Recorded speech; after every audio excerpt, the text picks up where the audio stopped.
Welcome to Texas Truck Channel. I'm Craig. And I'm Bryan. And we've got a good one for you today. It is episode 34. Sorry we weren't here last week, but we're back in action this week, and we'll get you another one coming next week to make up for it. But had a lot going on, a lot of cars to review and talk about, and there's been a lot of news, Bryan. And well, I think we should just start there. Let's start with news. We're going to do a little news today, and then we're going to deep dive the 2024 F-150. It's not really all new. It's a refresh, kind of the mid-cycle refresh. It came out in 21. So here we go, and see what goodies we get, what we lose, and most importantly, the building price is out. And anytime there's a new building price, we have a lot of fun. So for a long time, or maybe a little less work gets done. I don't know. Anyways,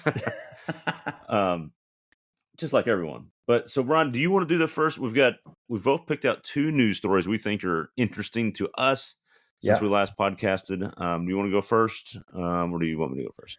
I think you should go first. Okay, I'm going to go first, and mine is, you're going to love this, and you're not going to be surprised by it. It's the Toyota Hilux GR Sport that they have announced, Australia only, of course. The reason I'm bringing this up, and I think it's interesting, is because, look, we were in Hawaii. Wait. I know why you brought it up. What?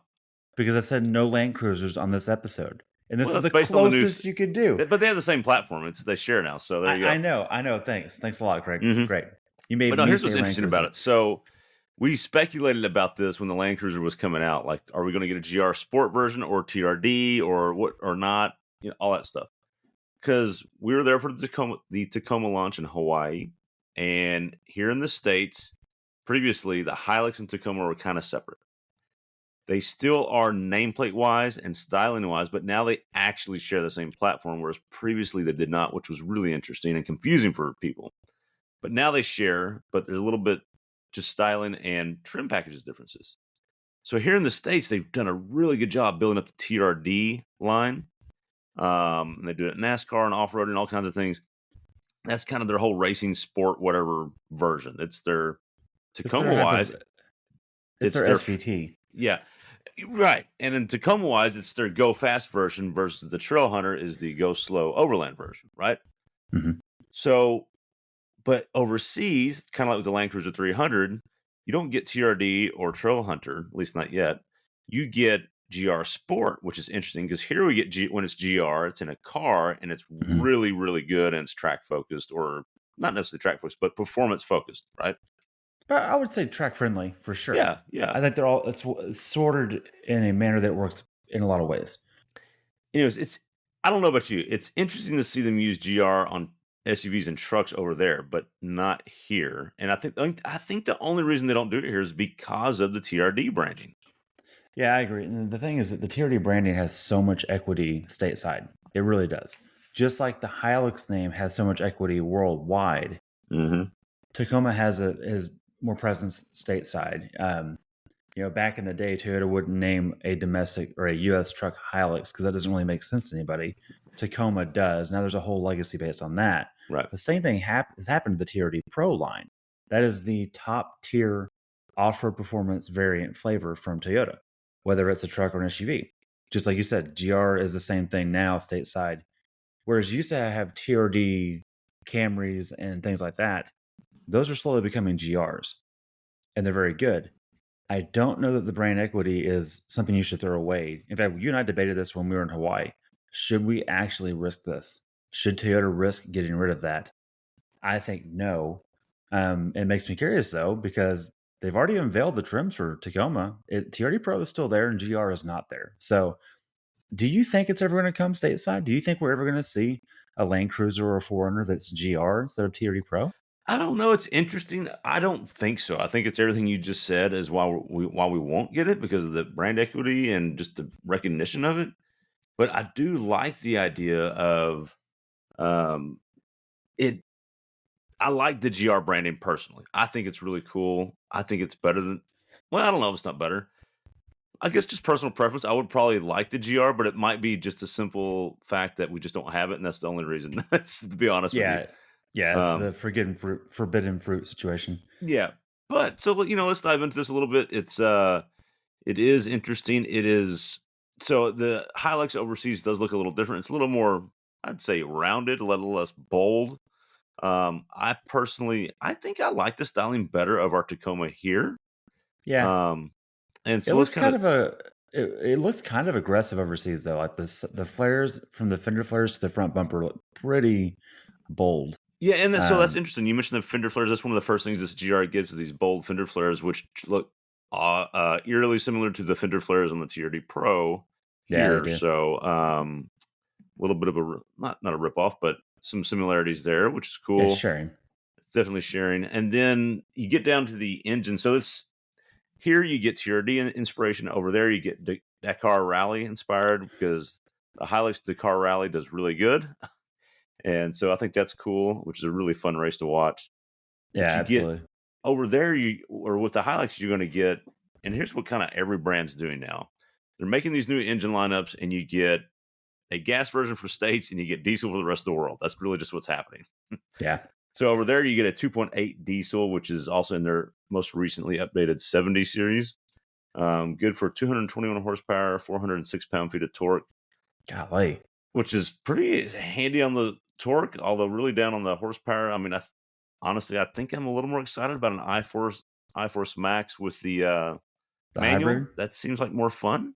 So Oh, the gas one we're gonna get. yeah, we get the Yeah, gasser with a manual. Sign me up for that, man. I don't know. I yeah, think that's same what. here. But you mentioned the torque. That I find that interesting. Doesn't the Tacoma hybrid with the automatic have like 465 pounds of torque? Like you have more torque with the hybrid Yeah, right. That's what I'm. than the Yeah, diesel. exactly. And I think that's and you get the option to roll your gears here. So that's although not in Not the with the hybrid.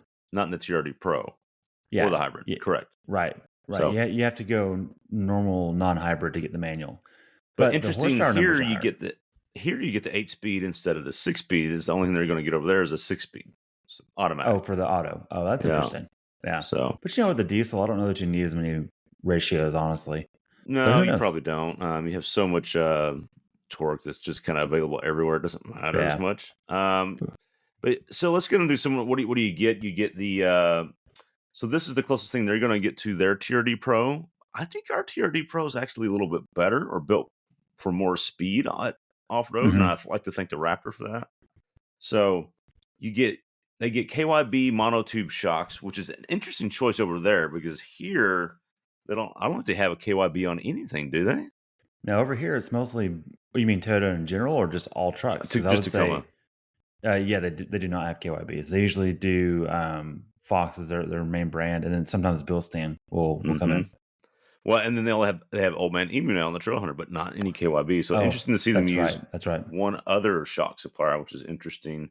And I'm sure they're actually going to be pretty cool. And I would bet they mount up to the Tacoma. So if you don't Well, yeah, like, if they're sharing platforms now, why wouldn't they? But right? it's So, funny but which because is it's another option. So I like that. I think it's interesting that KYB is actually stateside known for like sport compact dampers. Hmm. Not muscle cars per se, but mostly sport compact and Japanese cars in But particular, they but are not big in trucks. motorcycles, aren't they? Yeah, they are. So Yeah, pretty it's big interesting. thing. And Yeah. like you just said, Craig, what'll happen is the message boards and Facebook groups and forums will go, yeah, but I've got the Aussie spec ones. Whether they're better or not, it'll be the ones that the Aussies have, and that's what'll be desired. Right, exactly. So they give it a KYB monotube over their next, the next level down. I think they call it a Rogue trim is the trim right Hmm. below this. So this one's built a little bit more for speed. And then they take the rear stabilizer bar off, which is helps with articulation, Yeah. which is what we would do anyways. So, Yeah, uh, if we were trail riding, we would call it a disconnectable sway bar of some sort instead of yeah, just so taking it's it pretty off. interesting. They call it like an option, which is not really an option, but anyways. Yeah, that's a And then you reduction. get a Dakar Rally inspired skid plate, which whatever, it's fine. Yeah, It looks skid plate. beefy, but eh, It I does. guess what I'm saying is this is cool. I like the GR branding, interesting KYB route, but it's really not a whole lot more over anything. This is not really overly built, and not a huge lot of. This doesn't seem like a huge upgrade over the next thing down. Whereas here we get a Trail Hunter fully kitted out overland version or the Yeah. TRD off-road. TRD Pro version that's got seats that have shocks in them and Fox shocks, and it seems a Big little more differences. intense. This seems like a TRD off-road, but we would have stateside with some Yeah. accessories. It doesn't seem like it's a comprehensive package. No, exactly. I do wonder though, how many Tacomas are we going to see with Hilux badging on them here? Some It's going people to are gonna do it, happen. just for fun. Yeah, Uh, and here's what I guess I like the most about this news. Hey, for once, I think we're getting the cooler Hilux, yeah, I agree. right? The taco is going to be cooler. I really think so. If you're in Australia, you're like, oh, what? Come on, I want the TRD Pro stuff. I think that's what's going to happen versus the other way Well, around, like it normally does. So, you're going to see the TRD Pro upper control arms, those anodized hmm red billet ones. yeah, You're going to see those bolted to Hiluxes in Australia. And hmm you're going to see Hilux badging applied to the tailgates of the tacos here. That's going to hmm happen. You're going to see silly stuff like that because they are so similar now. oh But yeah, cool. absolutely. It is cool to see GR applied to that, and I wonder if that'll ever translate here. I don't think it will. I don't think Toyota should abandon the TRD Pro badging because you've now got people that have had a couple generations of those trucks and really have fallen in love with them. And it's just kind of like when Ford ditched Taurus to call it the 500. It was a bad idea, and I think Toyota probably won't make that mistake. And then they called it. Did they go back to Taurus? Yeah, they went back to Yeah, Taurus they and went they back did to Taurus. Taurus Yeah. X. They did Taurus and Taurus X. Do you know why they went to 500? I do, yeah. Why? They wanted all the titles to start with an F on Yes, everything. yes. So that So was in the era of Fusion, freestyle and all that yeah, fusion. freestyle. Yeah, the Taurus X became the freestyle. Yeah, forgot about And look, I that. love our man Bill Ford, and he's still, making He's in the important background. decisions at Yeah, Ford. But that was kind of his doing. His family wanted that. The family was pushing that. I remember Ed Wallace interview a long time ago, and yeah. I remember very that. uh, interesting call. I'm glad they stopped doing that. Look, families do that. I did it with my family, with my kids. I really, name starts with a C. Here's Yeah. what happens: is it's cute at first, but then it gets confusing. And you don't know what to call the kid because they all start with the same letter, so it Well, and gets then all their confusing. initials are CR for you, right? Yeah, And it's like, and then for Ford, it's like I've got the FF, I've got the Ford 500, Ford Fusion, Ford F150. It just keeps yeah, going, right? yeah. No, it's wasn't the best move. I'm glad they went away from it. That's a For good thing. sure. So, all right, Ron, But that's yeah, my cool. first one. Which one you got? Okay, all right. I have got and look, this is not really a good secret. You and I talked off mic earlier this week about it, but Nissan has, in the form of packaging and marketing, brought back the hard body. Oh Which, yes, this was mine too. yes, okay, you had it too. I knew Yeah. we both had this article in the background. That's why I wanted you to go first because I had a backup article. But anyways, or backup news. This is super cool. So this was actually debuted or revealed last year in Detroit. And The now they've concept. said Yeah. the concept. And now they've said we're going to do it.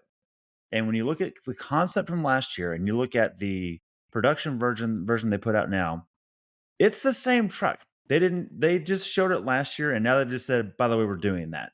So hats off to Nissan for reusing their stuff, but it's okay. I'm excited about it.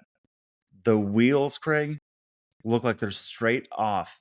Yeah, they're straight off a 90s Pathfinder, and it looks so freaking cool.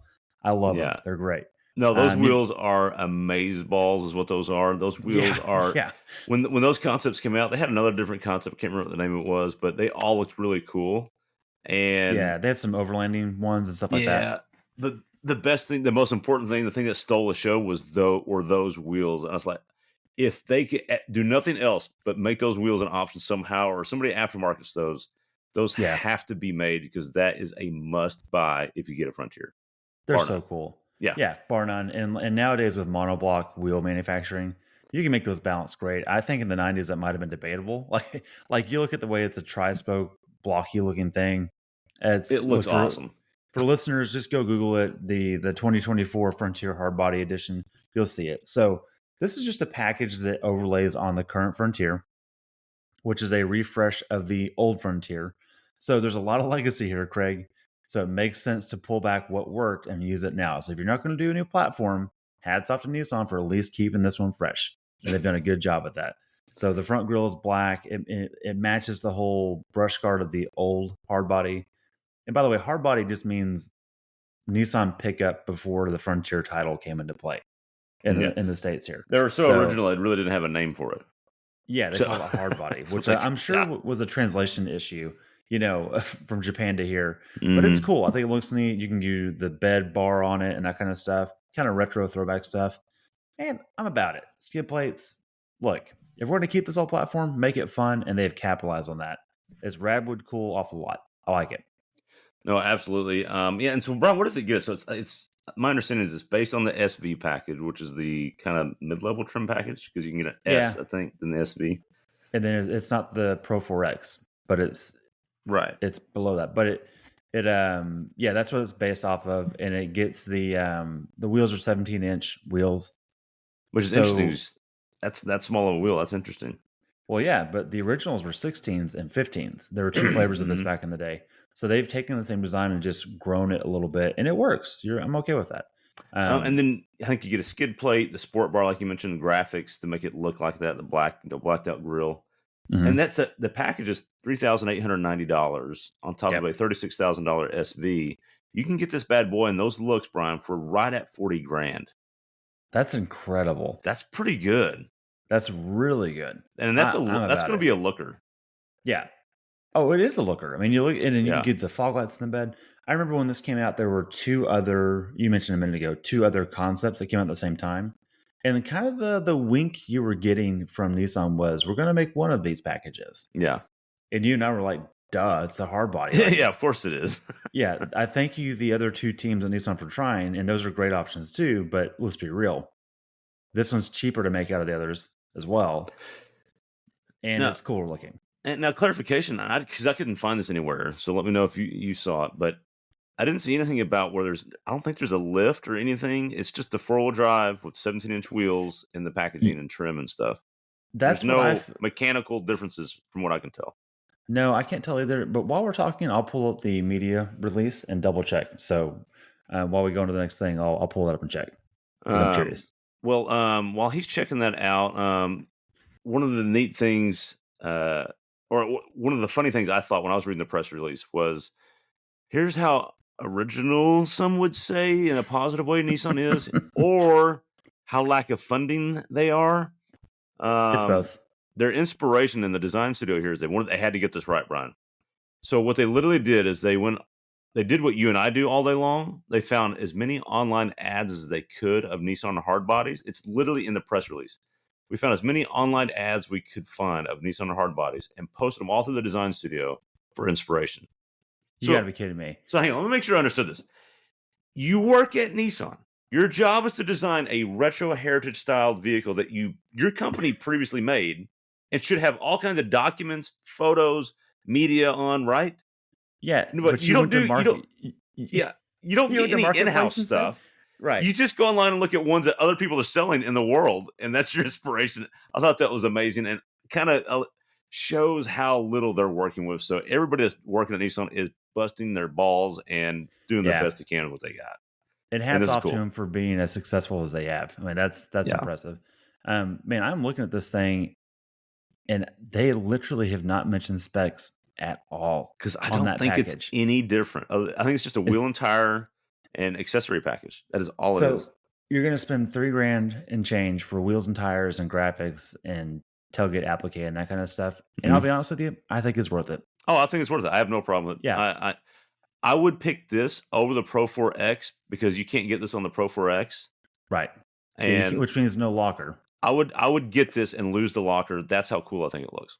Agreed. Absolutely So agree. And it still has its brake force, brake applied locking mechanism, which isn't awful. And if you have 4-wheel drive compatible with it, whatever we do in Texas will be fine.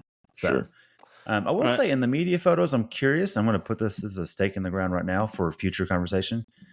The ride height looks higher in this than the Pro 4X. Yes, and that's why I was trying to find specs on it. I couldn't see anything. There's nothing mentioned. It looks higher, big time. Yeah, big time. We're gonna have to ask Steve about that because it audibly or visually it looks like it's an inch or two taller because the Pro 4X 4x4 is still its highest off-road trim looks like it's about to touch fender with the tire. Yeah. This does not And at I all. remember the concept vehicles when these came out. There was some lift to them, but there's no mention currently on this, but there has to be a lift on this. There's For got to some be. reason, it's not mentioned. I pulled the spec sheet and it doesn't delineate between that package or not. So we don't know. We're going to have to come back to that, Craig, and bring it up later because I'm very curious now. Well, okay. You've got the next news topic because you stole my second one, which is fine. Okay, great. I'm going to look up if that previous concept, if it had anything, Okay. and see if it had a lift. And you can go ahead and get into the next topic. Okay, mine's very short, and it's not to Craig's liking because it's not a Land Cruiser or Toyota. But I'm actually pretty happy about this. It's not really big news, but it's news that makes me happy. The 2024 Jeep Gladiator does get a refresh. Now, it's not a full revamp. Neither is the Wrangler because these platforms aren't very old. They're still newer than what the Frontier runs on. And they had a full ground up rework in the mid-teens or late teens. I think it was 18 or 17 when they got the full new platform. So they're due for a refresh. They're not due for a new platform. But it gets the new grille that the new Wrangler gets. It gets the new infotainment and interior upgrades and updates, that kind of stuff. It gets the half doors as an option, which is the first for Gladiator. That's pretty cool. Those are expensive. I hope those get cheaper eventually. That should be cheaper than the full door. We'll see what happens there. It probably won't ever get cheaper, but here's the like real a news. $4,000 option usually. Yeah, it's huge. It's a big one. Yeah. There is some news that is not news, but I'm going to call it news because I'm so excited because we keep hearing, Craig, about clutches disappearing. Not the case here. The 6-speed manual is still available, which you cannot get in Ranger, Colorado, Canyon, Frontier. Tacoma is still there. Full credit to Toyota for doing that. There you go. I brought Toyota up, Craig. Hope you're happy. And Jeep still gives you a mid-sized truck with a manual transmission. So that's really cool. And then I want to get down. There is a note here from Jeep management saying that the only powertrain available right now at its release in 24 is the 3.6 Pentastar. Interesting. But he does say, stay tuned, there's more to come. And what that means is the 3.6 is on its way out because it's just it's a non-turbo ICE engine. They can't do it anymore. They're going to have the 2-liter hybrid, and they're going to make a big deal about it being a hybrid and then going green. But they have to because their hands are being forced. Yeah, look, you just went negative on it for me. I was going to go a different direction, but sorry. I know you're right. That's true.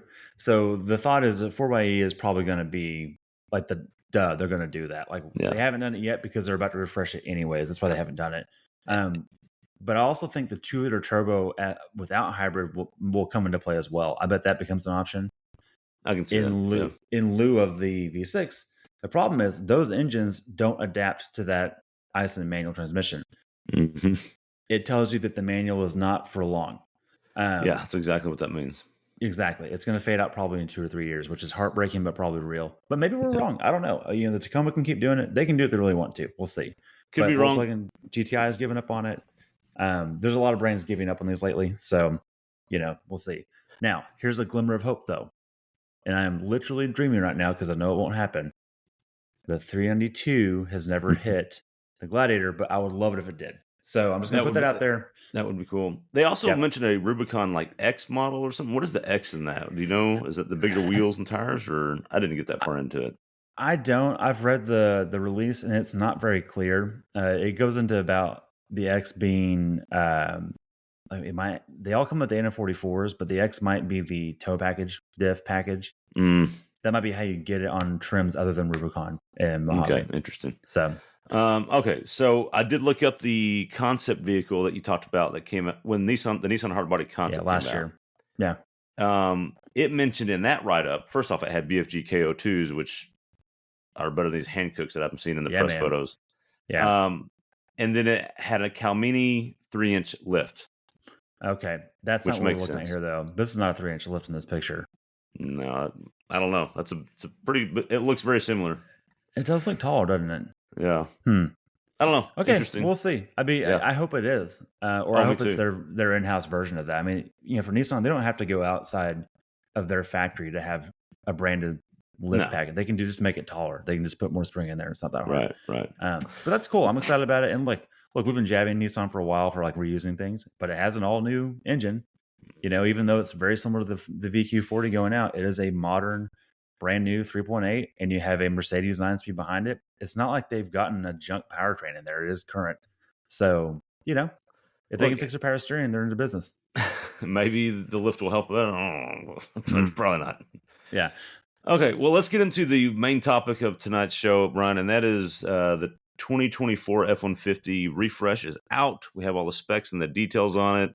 Ford never rests on their laurels, and no one does hardly these days. You can't do it in the automotive industries. Yeah, you won't make It's it. just there's too much going on. It's too highly competitive. So they've answered some calls, and they've fixed some flaws they had. We've also lost some things. We'll get to that in a minute.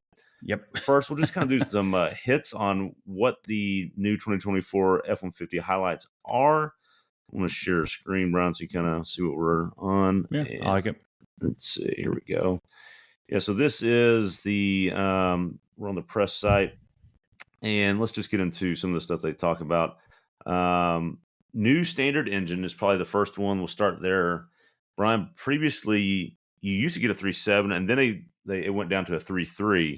The 3.3 liter V6 naturally aspirated wasn't the worst engine in the world, but I don't know if it had a big take rate. No, and I think a lot of that was you've lost 0.4 of a liter to give us this. Why? That was the thing. Is like the 3.7 was actually a really good V6. So then to take it down some, like it just didn't make a lot of sense to the buyer that was used to something already. So that's probably why, Craig. That's probably what drove that. But it was a ripper, and it was not a bad option. If you, for whatever reason, you had a base F-150 with a 3.3, you didn't really need to apologize, honestly. Nah, you're still having fun with it. You're still having fun with it. It was less torquey, but the new base engine, Brian, is the 2.7 liter Eco Beast. We love the 2.7. We know it's had its issues when it first came out with some turbos and stuff, but those are kind of all solved. Arguably more reliable than the 3.5 when it first came out. Sure. And it's got a CGI block, all that fun stuff.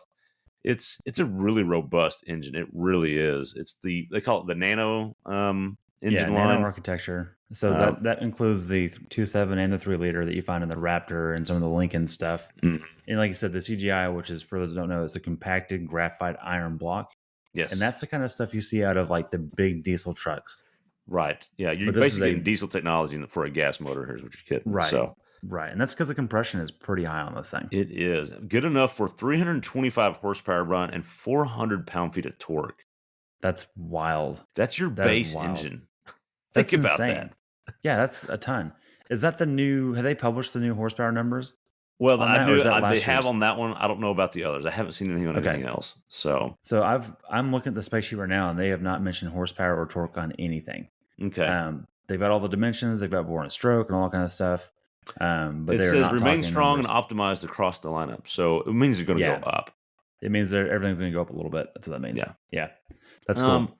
One of the other things they're really trying to tout right now, if you listen to any interviews of Jim Farley, he's trying to look, we got to be better at our icons. F-150 is one of their icons, Mustang, Bronco, that sort of thing. And then we also got to be better about talking about what we do. Like, this is a car company that is based in America, built by Americans, assembled in America, American parts. They're really hammering that point at home, and you've probably seen some ads. Maybe when NFL season started, and you're probably seeing a lot of Ford ads, and that's all they're talking about. Which is interesting. But they're not, like you said, they're not resting in laurels here. And in one of his last interviews, he said, "Look, we don't do small cars as good as our competition. Right. Toyota, Mazda, even Nissan, they do a really good job at small cars. Ford's not the best at that. They do trucks, they do Broncos, they do Super Duties, they do Mustangs incredibly well. So they're making moves to focus on that, and that's part of what we're looking at here. Can you find that screenshot on the profit margins for F-150 compared to other brands? Man. Yeah, let me see. It's further up. Well, this is fascinating to me. Well, I couldn't find the profit margins, but I found the hybrid truck share. Okay, I've got it on my phone. I'll pull it up. Hang on. Okay.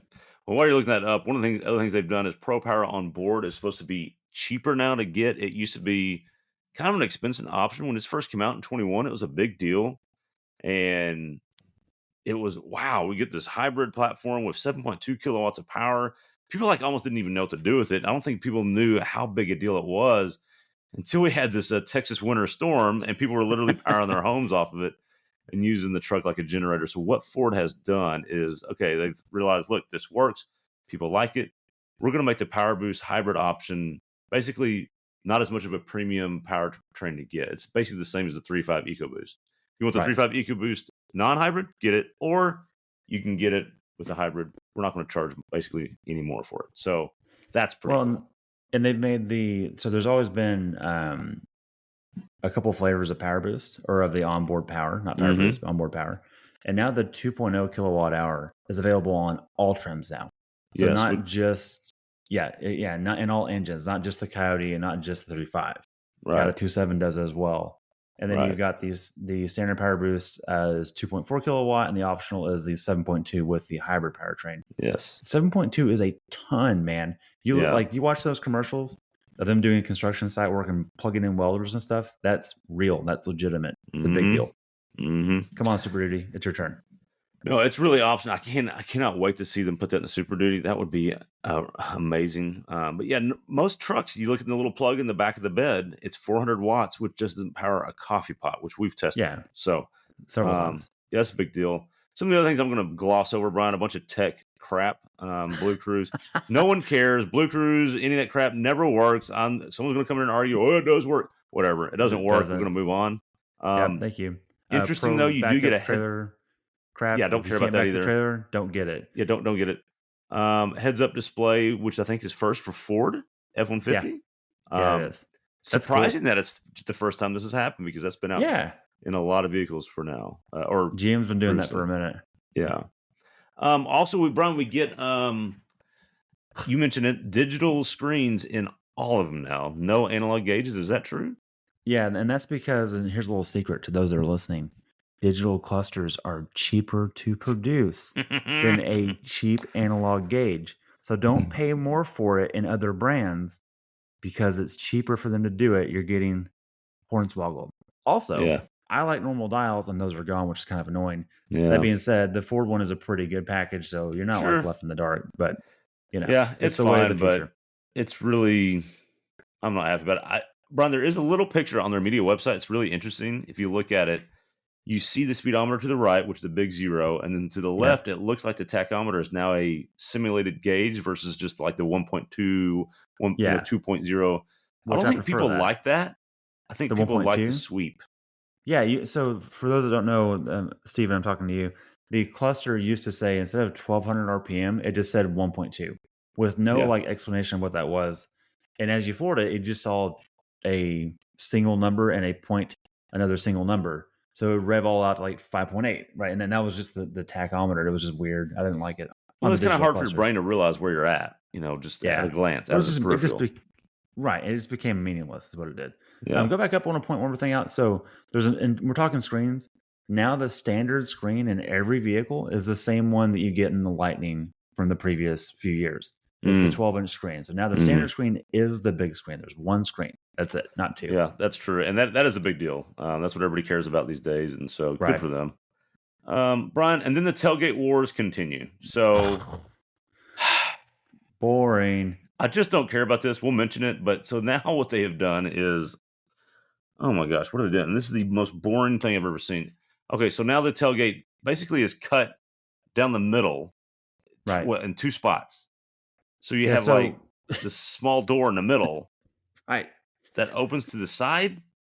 So look, go back to the Ford Country Squire station wagon. It was a door gate. Remember that? Yeah, we had one growing up. It could flip down like a truck, or it could open like a normal car door and swing out, or flip down, one or the other. Like the Ridgeline. Why can't we just do that? Like the Ridgeline. Well, they can't do that because Honda's already done that, and they can't do the mobile home porch step like GM because GM's already done that. Okay, so what? And they can't do the Ram split tailgate on just one split. They can't do the 80-20 split like Ram has done, or the 70-30 split, whichever one it is. So they've decided to do not one ugly random line. They've done 2 ugly random lines. So they've broken it into 1/3 versus 2 1/3, or whatever this is going to be. I don't know what the split is. It's probably a 60-20-20 is what it looks like. Yeah, it looks like that looks right. Yeah. Yeah, this is just dumb. I'm just going to put it out there. I don't like this. I'm not going to spec this. Some people will, and it'll be fine. I'm just going to tell you right now, it's going to be fine. Like, it's not a big deal. But I've never had a problem with a normal tailgate. Sorry, no. It's not an issue. Now, part of the benefit. This is just dumb. It's dumb. Now, part of the benefit they're arguing is that instead of having an awkward step like you would have on like a flip out one from Ram or the one on GM, which we like, but is also kind of too high for a Ford truck because Fords ride higher, especially on 4x4s. So if you had a step in the bumper, it's not that helpful. What they've done is they have used this gate and integrated it with the lowest part of where the trailer ball used to be on bumpers to act as a step to get in. Okay, fine. With the flip out for the 4x4s, fine. They've kind of like said, we can't copy anyone, but let's take a little bit from everyone and try and make our own thing. Whatever. These are just so dumb. Just stop it, please. And I'm not talking just Ford. Everybody, just stop doing this.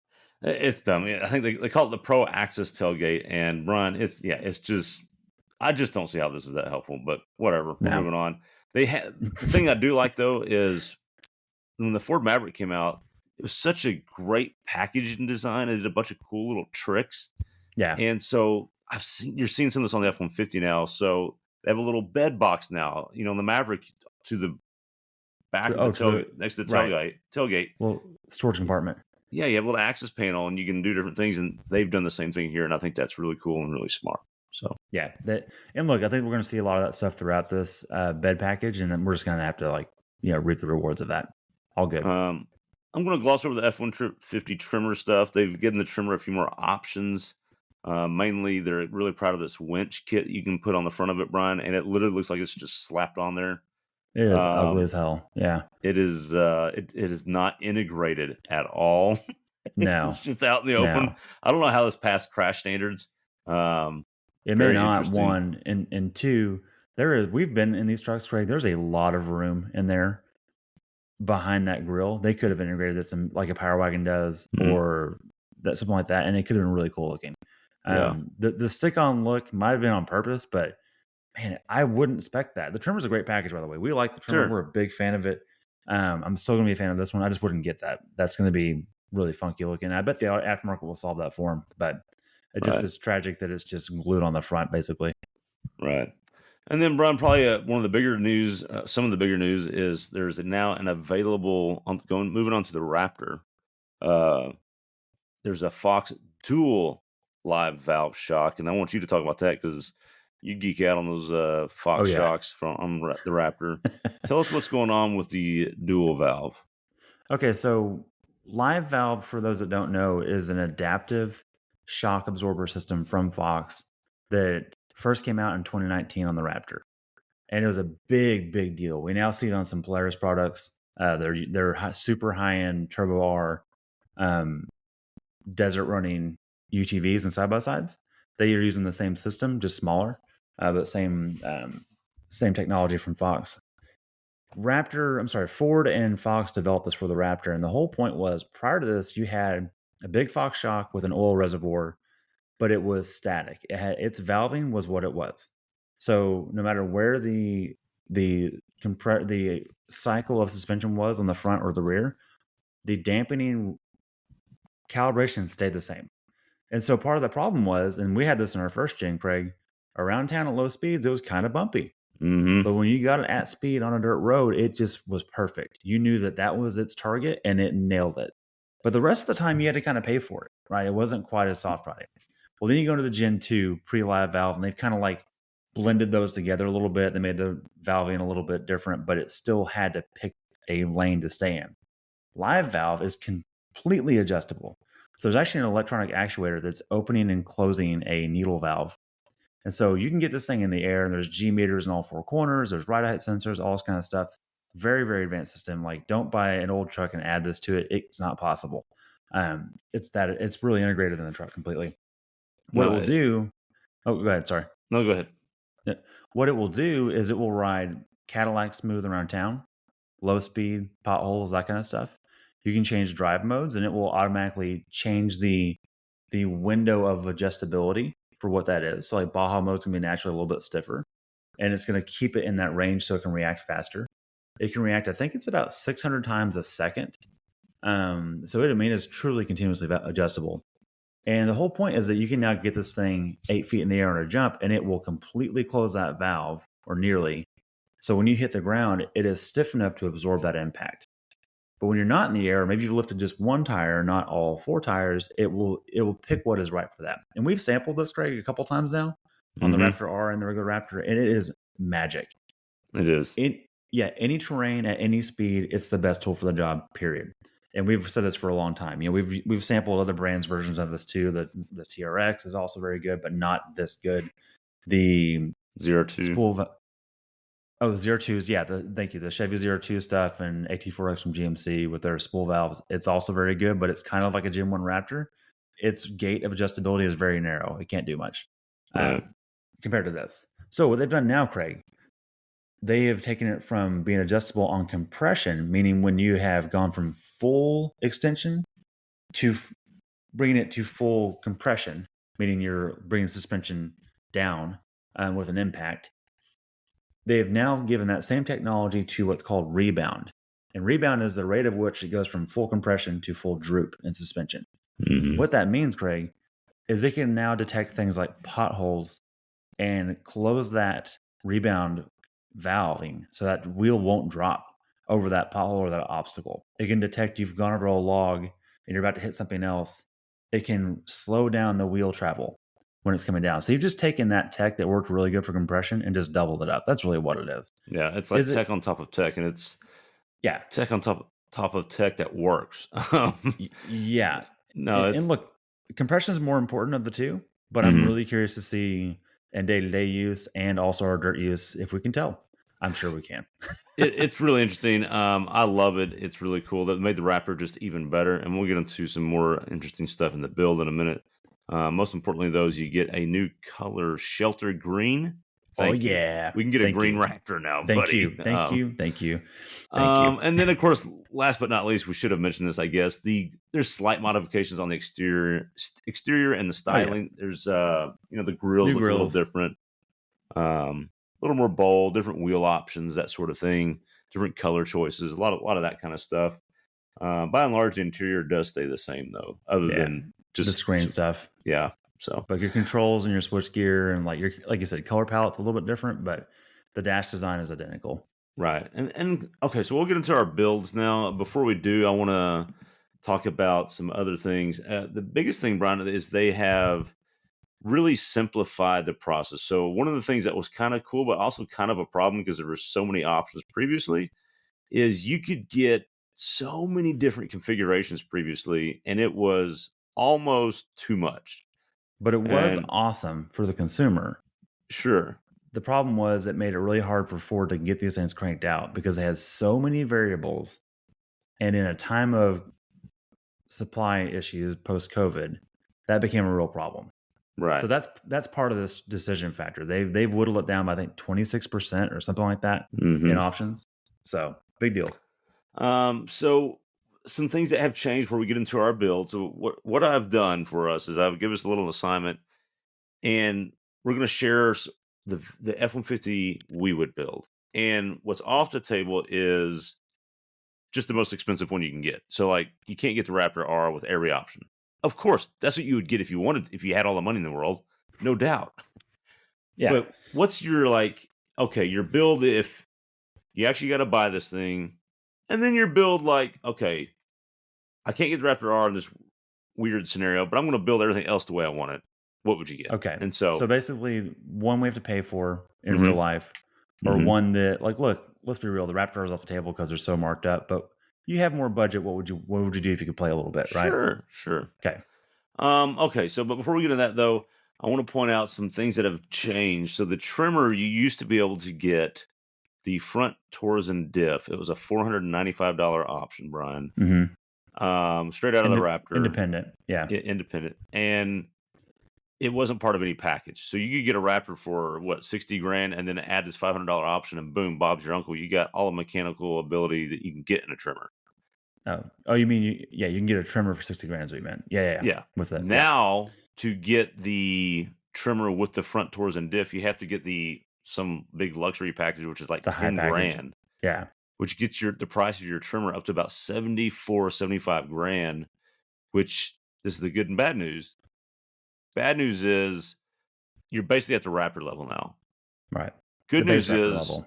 Raptor's kind of become a bargain now at $76,000. That base Raptor, that's kind of a screaming deal. So, Yeah, absolutely. um, And you and haven't lost anything on the Raptor, by the way. It's not like they took away the Torsen diff or they took away the Fox live valve standard suspension. Like it's still, they didn't water that down at all. The base Raptor is still as good as it always was. It's just cheaper now. Absolutely. And then, of course, we already mentioned the NAV6 is gone, but the other thing that's gone, Brian, is that kind of bright tan, almost brown, orangey interior is now not an option, which I loved and thought looked great. You mean on the trimmer specifically? On the trimmer package? No, just across the board. Oh, the desert, the Baja interior. Yes. That was the tan's gone. Man, I love that interior too. That was a cool color palette. Yeah. So. Yeah, I didn't realize that, and you texted me the other day, and I about poured my drink out for it at the moment. So yeah. So that's the bad news with things we've lost, but things are simpler now. There's not as many choices. It's kind of easier to go through all this. Brian, you want to go first? Or do you want me to go first? Yeah, I can go first. This is gonna be the one that, let's see here.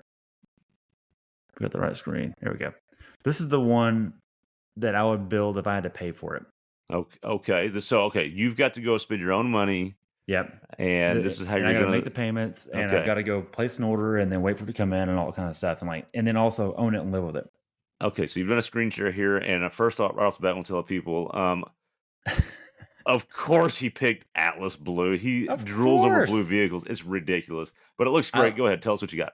First of all, I love how much you hate it, even though you like the color too. You just hate that I like it, like on all of them, so that's what's funny about it.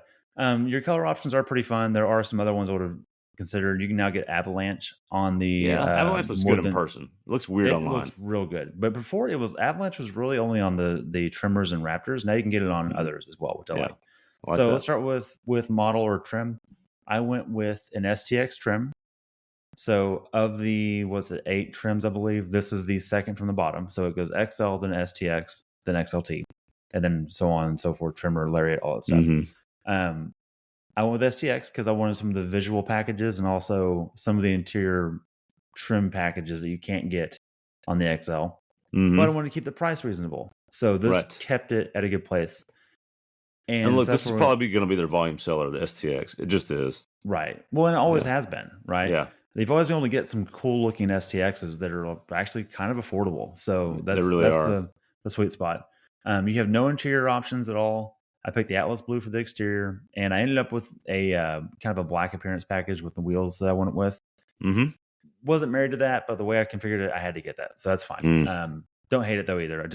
I would have saved the pennies to not get that. Would have saved me probably $900. With the black grill and everything, I think the black wheels look good. I think it's a good call. It ties. Yeah, I think it ties. I'm okay with it. No complaints there. You do also get dual exhausts that are cut into the bumper like the trimmer has had. Now you can get that on the STX. This is basically the Rattler package on its own now. Yes, it is. That was no accident, by the way. So my 2 engine choices with the STX are the 2.7 base engine, or the 5.0 Coyote. Still all right, available. We're going to do this. Let's do it right, okay? Yep. Power ratings are not available for that yet, but we know it's going to be more than 400 or more. We know that. Yes. No complaints there. I added 4-wheel drive, and that was kind of expensive. It was like $4,000 to add that. Yeah. And the higher up you go in trims, the cheaper that becomes, which is interesting, but part of it. But let's be honest. If I'm going to get a truck, I'm going to go spend my money on it. I want 4-wheel drive. I want the 5-liter V8. Even though the 2.7 is awesome, we're just in a big displacement engines are going away. So let's do it while we can. Get it while you can. That's exactly the answer. Right. Comes with a 10-speed auto, which we now like a lot. In our early years of Texas Truck Channel and Brett Chick Show, we had issues with it. They've just figured it out, and it works wonderfully. No complaints on that. Now, for the diff, let me adjust this real quick. I went with the 373 locking rear. So it comes standard with a 331 locker with the packages that I have on here with the offer package. But I want the 373. It's a $500 option or $570, worth it. I would do 410s if I could because you've got 10 gears. You've got 4 overdrive gears. You can do it. It's fine. There we go.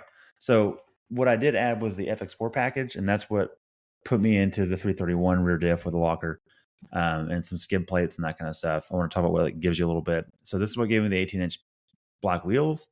It gives you what looks like to be a 32-inch or a 33-inch tire in height. Dual exhaust, decal on the bed, which you got to have that, and then some different shock tuning, skid plates, and floor liners. So That's $2,000, but I really wanted what that offered. And I'll be honest, largely the exhaust tips. That's really Man, it what looks drove that. good, man. Had to have that. And then so that's pretty much it on that. I did not do the tow package, um, because I just don't think it's necessary, and it jumped the price $1,000, and it forced all the trailer backup systems. Yeah, I don't want that. Yeah. It clutters the dash up.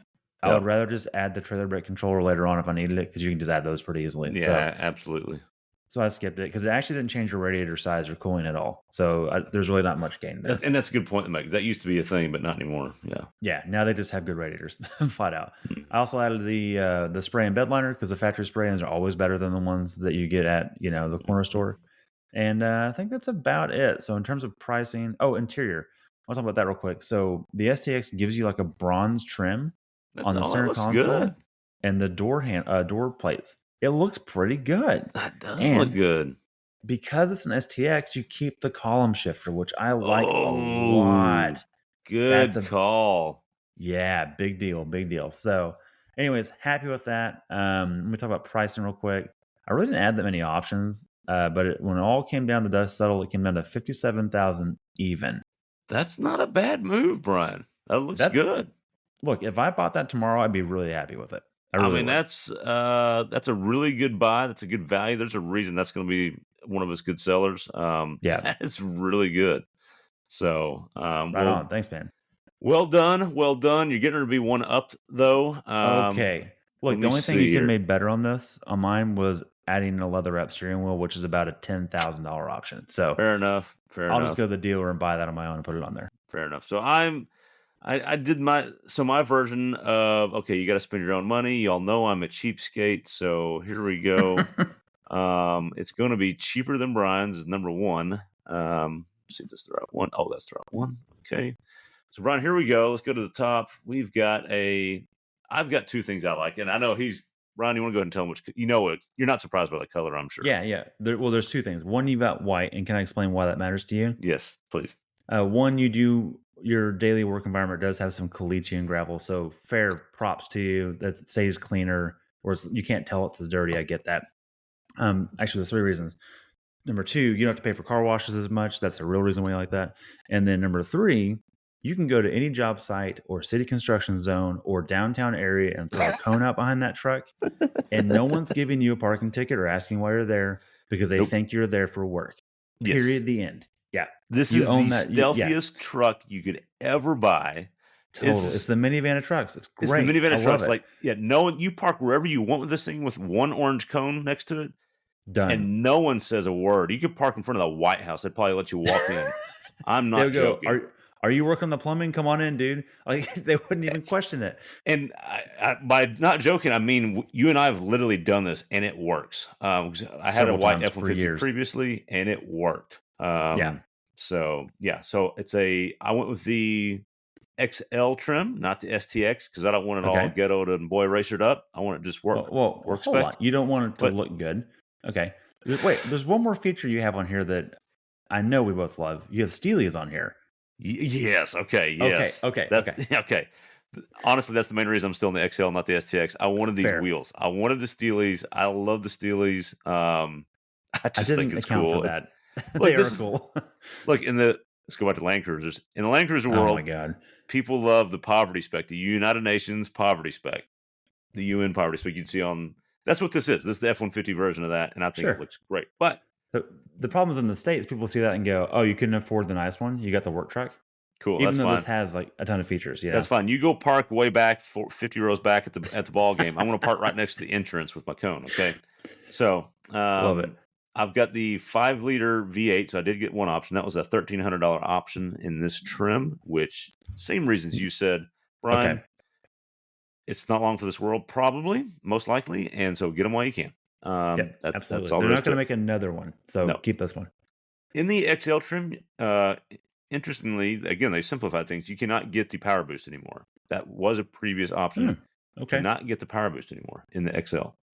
You can't get it in the STX either, by the way. I don't have it either. Interesting. Okay, so Yeah. it's interesting how they've done that. So I don't know. Interesting choice. They have simplified it. You would think the XL truck needs it more than anything else. If you're really doing work, Surprised that's by that. like even make it an expensive option, but just put it in there. Make it a $5,000 option. You know, And of course, Bryan, 4-wheel drive. You get a truck, get 4-wheel drive. What are you doing? Yeah. So I was that. I did the same thing you did. I checked the 373. box Okay. for the 373 electronic locking rear axle. And the reason you go with the highest ratios, Bryan, is because I don't know. I may want to get one little bit size taller tire, and I Yeah. just don't want to have any negative effects of that. And this kind of that you're not going to feel that. You'll be fine with It that. offsets it. So Or it you solves may that need to put problem. a supercharger on there and do some street takeovers. Might have to put a Whipple on. Just saying, yeah. Right. And you're going to want that gear ratio.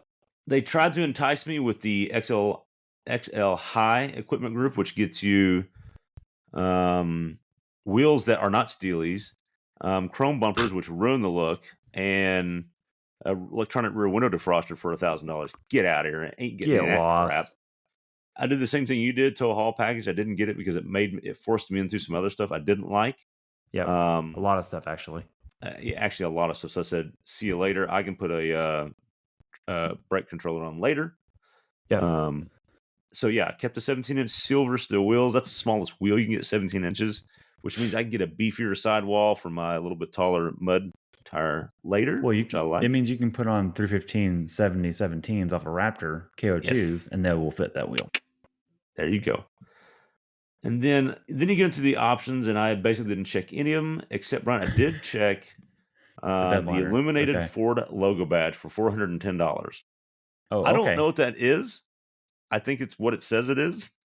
Wait, like the grill lights up? Is that what that is? I hope so, because I think on an XL strip truck with the illuminated badge, it's going to be awesome. Funny as hell. I thought it was going to be like a puddle light is what I thought that was. I don't know. Maybe that's what it is. I'm not sure what it is. I got it though for $410. You are so cheap, but you'll drop $400 on what we think is an illuminated badge that will break. I know any aftermarket version that's not going to look good. This one will probably look good. So well, that's true. Fair. Let's see. What else did I get? I skipped all the. I didn't even get the wheel well liners. I can do that aftermarket. Don't care. I did do those on mine. It does come with tow hooks. Everyone does. Oh, standard now on F-150s. This is cool. 36-gallon fuel tank. That's standard now. You used to have to check that. That's a big deal. So that kind of like your Torsen diff, that used to be tied into like a trim package for like the Lariats and the Raptors and stuff. It ended up being, to get that, it was like at least $7,000 to jump up to that tank. That's a cool thing. I like that. No, that's a big deal. And what we're building here, Bryan, is also a really good overland specs. The payload is going to be great on this with a big fuel tank. Pretty cool. Yeah, it's going to be awesome. Interior, Bryan, I got one option, and I went with it. The medium dark slate. It's all I get. But I did go with cloth instead of vinyl because, look, it's a basic work truck, and it's, I don't have a lot of premium features, but I don't want vinyl. I want the cloth. They're just a little cooler. They don't sweat as much. But I did don't sweat at all. I mean, but the other thing I like about the XL trim is I get vinyl floors. I get rubber floors that I can just kind of wash out and not worry about. I like that a lot. That's pretty cool. The other thing I like about the XL trim and this particular trim is I have no center console. I've got seating for 6. I got a bench seat up front, basically, is what I've got. And believe it or not, with 3 kids or with my buddies, that 6th seat comes into play a lot more often than you think. And so, of course, that gives me a column shifter as well. I got plenty of room up front. I like it a lot. That's true. So I ended up with a console because STX forces you into that. But I did keep rubber floor mats. But to your point, the console is nice for storage and junk, but every once in a while you need that extra seat. It's really, really, really versatile to have it.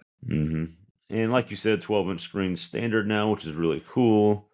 So even when the stripped out XL, like, it doesn't feel cheap when you get inside because you get the big screen now. That's pretty cool. I like that a lot. That's awesome. And so, Bryan, my price comes to, I think, a screaming bargain of $51,740. That's really good. That's pretty good. Like that's good for post-COVID car pricing for a 4-door 4x4 with some options. You got the bigger engine and that kind of stuff. That's amazing. Yeah. I thought that should be 55. I don't know. I'm feeling good about that. I think that's a happy vehicle to own. That's kind of has just enough options that you're not lacking a ton, but all the capability of the world and all the stealthiness and all the overlandiness. Bob's your uncle. There you go. Well, and honestly, with the digital cluster that you get on there, it feels nicer than an XL. Because historically, you never got that cluster. Even though we don't like that cluster, it does feel more premium. Well, right. Historically, you get an XL, and like you knew you were in the Poverty spec, the O'Reilly parts delivery truck. the delivery truck. Yeah. So it's nice to not have to worry about that now. So. Okay. Well, look, I know we're short on time, but let's very quickly, without running through it, let's show what our more dream builds would have been. Mm-hmm. Shall I go first? Oh yeah, go. You're up next. Okay, I'm up next. Let's see here. I got the best build next, actually. Well, I don't know about that, but I've got the correct build. Yeah, so this next build is you can't get the Raptor R fully loaded, but you can do basically whatever else you want. And you've got it on the screen, and I'm glad I did what I did because I was going to build the same thing you built. So I'm glad I didn't do what I did. You didn't have to ask me. And by the way, what color is it? Not blue. It's the green. It's shelter green. And this is very simple. This is a Raptor V6 because I can't get the R because the Raptor R is the best truck ever made. Plain and simple. But for the sake of this game and the sake of realistic budgets, I can't get that one. So I got the regular Raptor with no options in green. That's it. Plain and simple. And how much is that? And let's see. And this is after destination and all that kind of crap. It comes out to $80,600, but it would have been. That is good. That's incredible. It is expensive. That's delivery, by the way. Yeah, it's expensive, but not really, because of what the Raptor gets you is the base Raptor gets you all the premium options standard. Yeah, you get heated and cooled seats standard, leather standard, power window standard, the best stereo standard. I mean, like if you built a Lariat like this, it'd be like 76. Yeah. It's awesome. Okay, well, good. That was quick. Good. We'll go to mine now. Once you close your window there, I'll pull mine up and show you a more interesting build, maybe. Okay. All right. I'll put it that way. And what I mean by that is, let's see, this is the right one. Yes, this is it. Okay. So Bryan. Okay. For some reason the picture is not loading on here, but what I have done, Bryan, is I have built a $70,000 XLT. How on earth did you even do that? I know. Okay, so here's what I did. I didn't want the bouginess of a Lariat or the cowboyness of a Lariat. No, you mean the niceness of the Lariat and not the I didn't want the King Ranch. prima donna-ness of the Platinum. Fair. I didn't build a Raptor because I knew you were going to build it. That was what I wanted to build. The only reason why. Yeah. So I had to get a little more creative. So you agree that the Raptor is the right choice? Oh, absolutely. Yeah. Okay. Just real clear. But I went with, you know what? I'm going to build an XLT basically with every option I think I like. Yeah, I like that. I'm going to add it. That's what I'm going to do. So I built an XLT with every option I thought was cool and worth it. So we start off with an XLT, and I get the new color, which is it's called Darkened Bronze Metallic. For some reason, my picture's not loading. I don't know why. Yeah, the building price isn't totally sorted yet. It's having some issues. It was there at one point. I'll try to refresh it, see if it comes up. I'll probably just ruin the whole build, but we'll see. Probably. I've seen that press photos of it. It looks cool. I dig it. Yeah. It's like a cool old man color is what it is.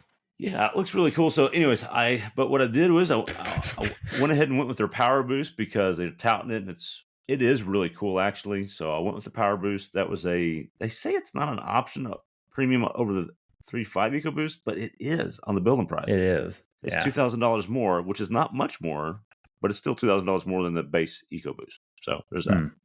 Yeah, something's amiss there. And that could just be the building price is not right yet. Yeah, it's possible. So you did 4x4. Huh? You did 4x4. You did 373. I'm sorry. Yeah, I did 4-wheel drive. I did opt for the 373 locking rear again. Ooh, the high package. What does that give you, the XLT I was forced into the XLT high package, which is $9,240, Bryan. Jeez. And the highlights are, plus all the standard features, are 20-inch wheels, which I didn't want, the Bang & Olufsen sound system, power adjustable pedals, and a mobile office package. I think the reason I had to get that is because I wanted adjustable pedals, something stupid like that. But that also includes the mid-package stuff as well. So it's not just those 4 things. There's more going on there. Yeah, the mid-package gets you the Blue Cruise. Who cares? 10-way powered seats, heated seats, power sliding rear window, adaptive cruise control. So, lots of conveniences is what it gets. Yeah. So, it's which is cool.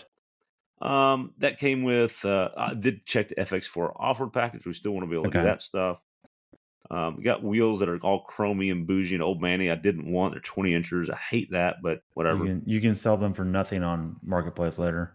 I got the new tailgate step you mentioned. That's kind of right below the license plate, which is easier to get in. Which is, look, other manufacturers just do an integrated bumper step. I don't know why we can't do that, but okay, whatever. Got the spray and bed liner. Got the illuminated Ford logo badge. Actually, probably make more sense on here. So. Yeah, make more sense on a platinum. I went ahead and got the retractable. You can do it on all of them. I did get the wheel well liners and the retractable rear center step, which I don't really know what that is. I'm curious. I'm kind of confused so by that's actually a kick out step that goes just under the trailer hitch, just to the left of the trailer hitch, and like you kick it with your foot and it I'll folds let you know out. how it works. Right. Let's see. Skid plates came with it. You only get a 23-gallon fuel tank with a hybrid, but I guess you get better mileage a little bit. But and you get a battery in its place too. That's what's happening. So, but I did get the all important, only a $750 option once you get the power boost. 7.2 kilowatt pro power on board. So cool. That is a game changer. That is really cool. I got the bed utility package, which comes with all the LED, lighting inside of it and all that fun stuff, and the outside lights. Really cool.